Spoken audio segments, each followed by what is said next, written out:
at the Finance Act number 2 of 2019, which we passed in this August House on the 21st of December.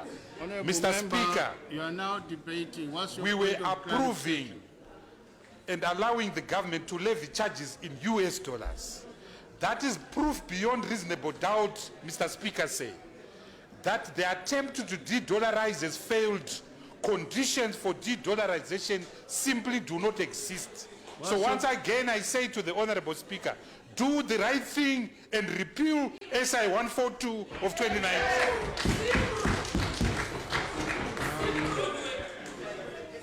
You want to echo that? Final response. Order. Order. Final response from the Honorable Minister. Mr. Speaker, sir, once again I thank the honourable member for the question and suggestion, and I politely decline that suggestion that SI 142 can ever be repealed. It will never be repealed. We're well on our way to a monocurrency, and that's where we are headed. I thank you.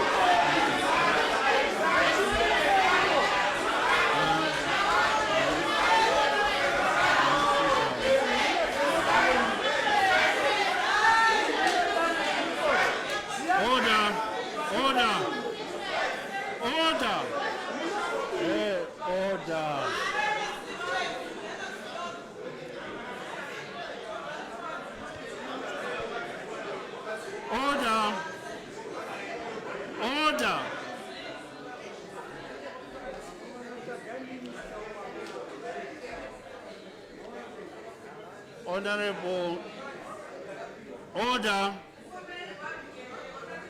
Hey, please.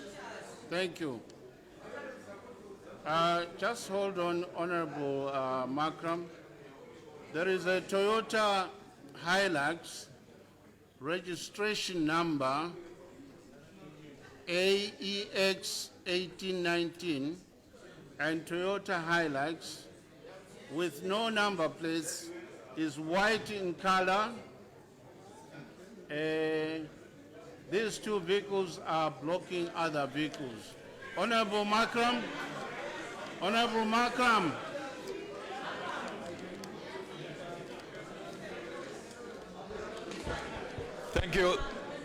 Thank you, Mr. Speaker, sir.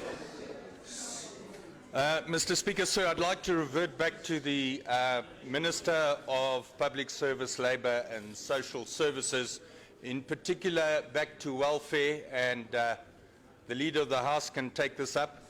The Leader of the House in his previous question to the same thing differentiated between urban and rural areas. My question refers to the welfare for areas in urban areas that have been ruralized, where we collect water from the river, where we don't have any electricity other than firewood. So my question is, how are you going to treat those people for welfare? Because in our area, for example, the rice that was issued to every constituency excluded Harare and Bulawayo. When you consider the urban population, 95% is unemployed, how are we supposed to survive? Thank you.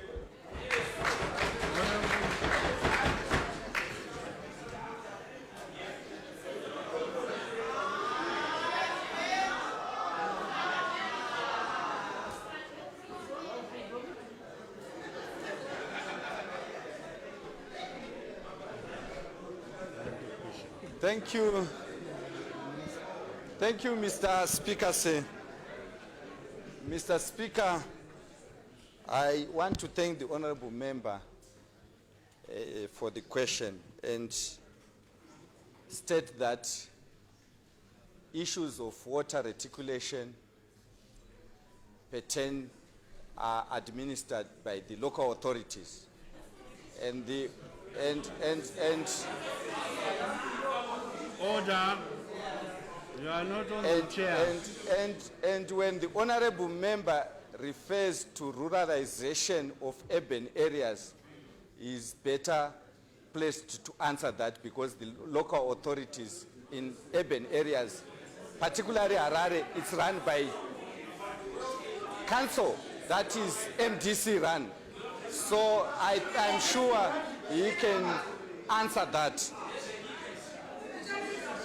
As to the second part of the question, I indicated that there is a vulnerability study that is being undertaken in urban areas because we didn't have a policy towards feeding urban areas, the poor urban, until recently. Government started that process of ensuring that the poor in urban areas, they also need to be catered for. So there is a vulnerability study that was done, and you also appreciate the setup of rural areas is different from urban areas. The way we approach rural areas is different from the way urban areas have to be approached. So that study will inform us, like I said before, how we are going to roll out our program of ensuring that the urban poor are catered for. I thank you. Honorable Makram. Honorable Makram. The original questioner is given first preference to ask supplementary question. Mr. Speaker, sir, I thank you for the response. My concern is that the minister is trying to play football and zwenga the question. The issue is very simple. The rapporteur from the UN who came here read 2.2 million urban people are facing hunger this year, out of 8 million countrywide.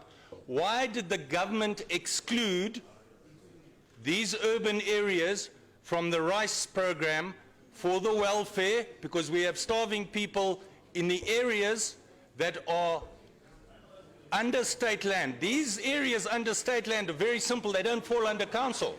The services are not supplied by council. And as minister, he should know that. My concern and the question is, why are we not getting the welfare equivalent to other people? That's all I'm asking. Leave the politics out of it. Thank you.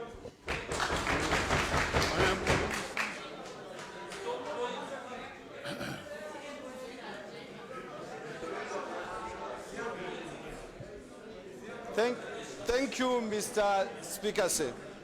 Mr. Speaker, in my response, I say that government is committed to ensuring that the urban poor are catered for. And already we have started. In Bulawayo, in Epworth, we have programs where the urban poor are getting some food assistance. But what I indicated then is for us to have a broader picture of the extent of the need of our people in urban areas. There is a vulnerability study that will inform us so that we can adequately cover all the areas. But indeed, there is a program of feeding people in urban areas. I thank you. Supplementary. Honorable Watson. Thank you, Mr. Speaker, sir, but I think that the minister is avoiding the issue of peri-urban. There are urban constituencies which have areas which fall outside the local authority area and are in rural council areas, but they lack, apart from an MP that I have seen, they lack either Sabuku's councillors or those who bring them their food aid or provide for it. And you have not actually specifically addressed those areas. Bulawayo Central is one very good example. It has a total area that stretches from the city boundary to the Bulawayo airport. Those people are in Amguza Rural Council, and they do not and have not as yet had access to food aid. Thank you. Honorable Leader of Government Business. Yeah, I agree. Thank you, Mr. Speaker, sir. Mr. Speaker, I answered the question. Epworth is run by a town board. It's semi-urban, peri-urban, and we have food assistance being provided there. My answer was government is committed to ensuring that all the vulnerable people in Zimbabwe get food assistance. But starting even now, we are giving, we are, as we speak, we have food distribution in parts of Harare and Bulawayo. But a question which is relevant is, would have a study that will cover all the peri-urban areas as well as all the urban areas. I thank you. Thank you. Supplementary. Yes.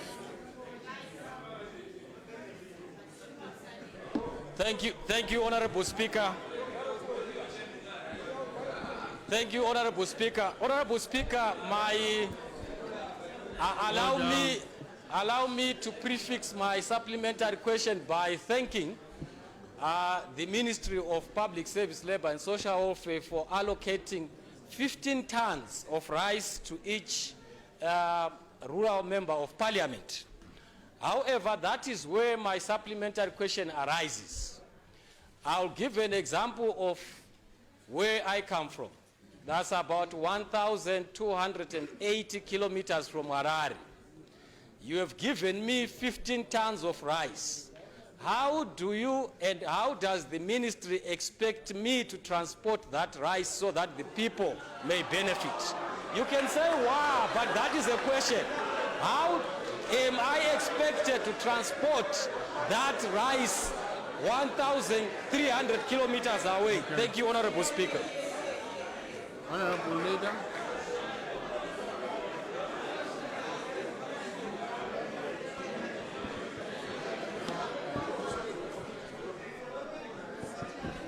Thank you, Mr. Speaker, sir. Mr. Speaker,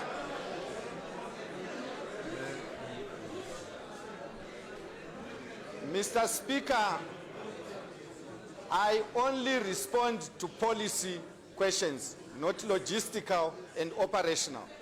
The policy was every rural member of parliament will get 15 tons. The logistical issues are operational. The honorable member can put it in writing, then I can request a written answer to be availed. I thank you. Okay. Order, Honorable Speaker. Point of order. Point of order, Honorable. Thank you so much for having stayed with us for all these 2 hours that we were in the House live. Some of the questions that are of particular interest to people in our country was the question that was raised by Honorable Nyabani, and it was also seconded by Honorable Prosper Mtseyami. That what is the government doing to ensure that the value of cash, of eco-cash, of RTGS, of the transfer, and of coins is the same, considering that the nation is charging and rating these things at different prices, and that you cannot buy goods for the same amount that is charged for cash and that is charged for eco-cash. And the Honorable Minister highlighted that legally, the three, or all these, the value of the RTGS, the eco-cash, and the cash, they are the same.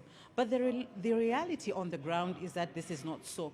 He, however, reiterated that this is a process. It will be sorted out, but it's not something that will happen quick, but it is something that the government is frantically trying to resolve, and that they should have confidence in the ministry, as it is something that they are really addressing.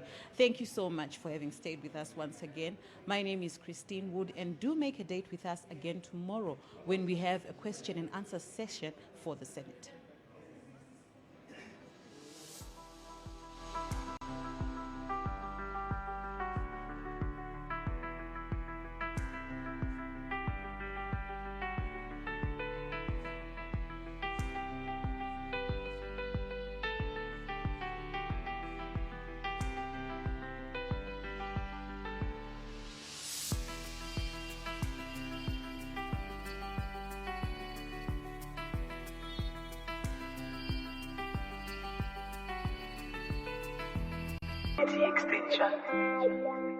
And